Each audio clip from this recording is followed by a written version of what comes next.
Bonjour, bienvenue sur Bildung et Culture.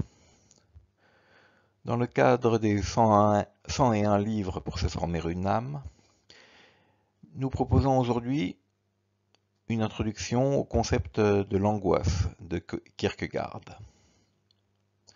Ce livre relève du champ de la psychologie religieuse. Il est composé de 5 chapitres. Son thème principal est l'angoisse. Les thèmes annexes sont la faute, le péché, la finitude, la sensualité, la religion, le démoniaque, l'avenir, le passé, la dialectique, la foi, la liberté, le néant. Contexte historique. Alors qu'en Allemagne, la question fondamentale reste une question collective, comment organiser l'État, alors que l'Allemagne a été dispersée sous l'effet des ruses de Richelieu, qui ont réussi à maintenir la discorde politique dans cette nation, et alors que la pensée hegelienne semble constituer une forme de vérité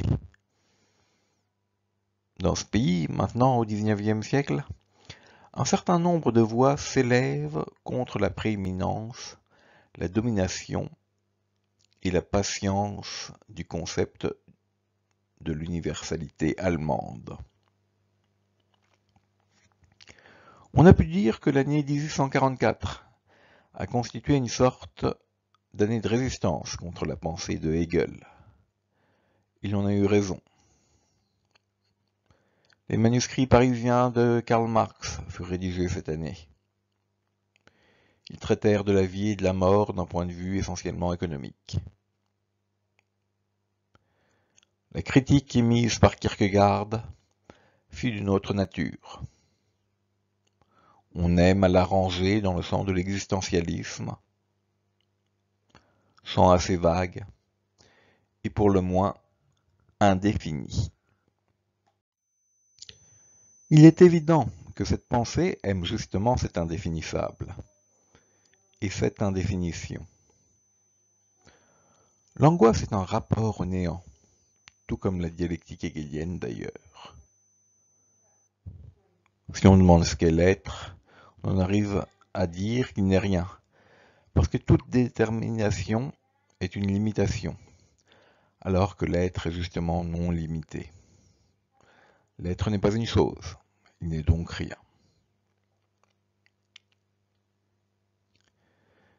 Mais cette manière de traiter le néant ne peut se résoudre dans une sorte de micmac dialectique, c'est-à-dire dans la philosophie.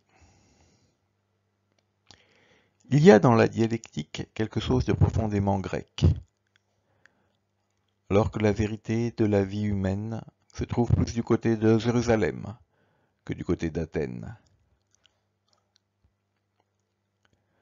Le grec entre dans l'histoire humaine en regardant en arrière, pour éviter l'angoisse, et le judaïsme, au contraire, accepte l'angoisse. Kierkegaard écrivait « Le judaïsme, par là précisément, dépasse l'hellénisme. Et ici aussi, on peut voir tout le rôle de la sympathie dans l'angoisse de la faute, du fait qu'à aucun prix le judaïsme ne les changerait contre ce que la légèreté grecque traduit par destin, bonheur et malheur. » Pourquoi lire ce livre aujourd'hui? On peut le lire demain, ou après-demain, ou même jamais. Le fait est qu'il traduit une forme de relation avec le néant. Et cette relation est religieuse. Hobbes avait dit 2 siècles avant Kierkegaard que ce qui définissait la religion, c'était la peur. Il considérait la peur comme inévitable. Kierkegaard va plus loin en montrant que la peur en question est une peur sans objet. La faute, le sentiment de culpabilité, paraissent habiter l'homme. L'angoisse précède cet état de péché. L'angoisse est liée à la liberté d'entrer dans le péché, c'est-à-dire d'entrer dans la connaissance.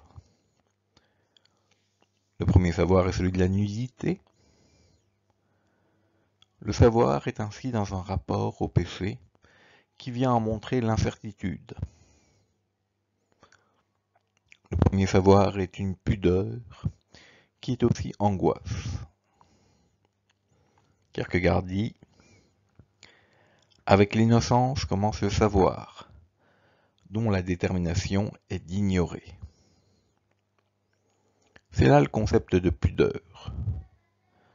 La pudeur contient une angoisse parce que l'esprit est porté à la pointe de la différence, de la synthèse, de la façon à n'être pas simplement déterminé comme corps, mais comme un corps où entre en jeu la différence de sexe. Cette sexualité, qui est la façon dont les hommes se reproduisent et donc donnent la vie et naissent, ne devient porteuse d'angoisse que par le savoir de la pudeur. Pudeur qui est un non-savoir. Kierkegaard est très socratique à propos du savoir.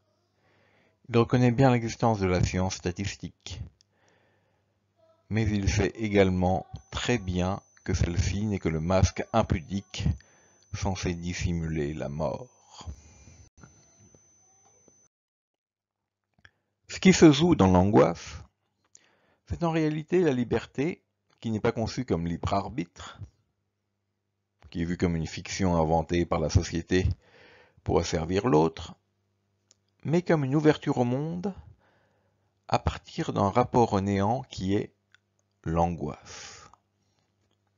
Kierkegaard écrivait « Faire de la liberté d'abord un libre arbitre, pouvant tout aussi bien choisir le bien que le mal, fait dès le début rendre impossible toute explication. Faire du bien et du mal l'objet de la liberté, fait réduire au fini et la liberté et les concepts de bien et de mal. La liberté est infinie et naît du néant. » On peut voir là une parenté avec la critique marxiste de la réification. Également peut-être une critique de Schelling.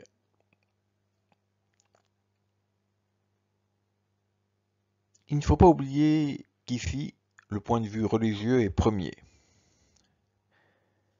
La liberté n'est pas libre arbitre parce qu'elle est ouverture au monde, ouverture qui est problématique, comme le montrent les brillantes pages que le texte développe sur le démoniaque,